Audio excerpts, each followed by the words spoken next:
தொகுதியில் அங்கன்வாடி மையம் மற்றும் மாமன்ற உறுப்பினர் அலுவலகங்களை அமைச்சர் அன்பில் மகேஷ் திறந்து வைத்தார்.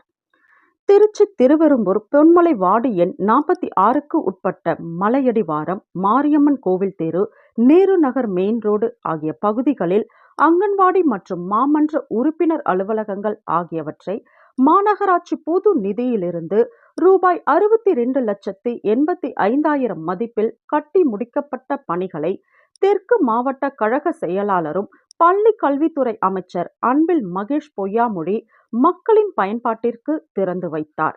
இந்நிகழ்வின் மண்டல குழு தலைவர் மதிவாணன், திருச்சி மாவட்ட DRO ராஜலட்சுமி, மாநகராட்சி அதிகாரிகள் சுந்தர வடிவேல், ஜெகஜீவன், ராமன், மாமன்ற உறுப்பினர்கள் தர்மராஜ், ரமேஷ், வட்ட கழக செயலாளர்கள் பரமசிவம், முருகன் மற்றும் கழக நிர்வாகிகள், பொதுமக்கள் கலந்து கொண்டு சிறப்பித்தனர்.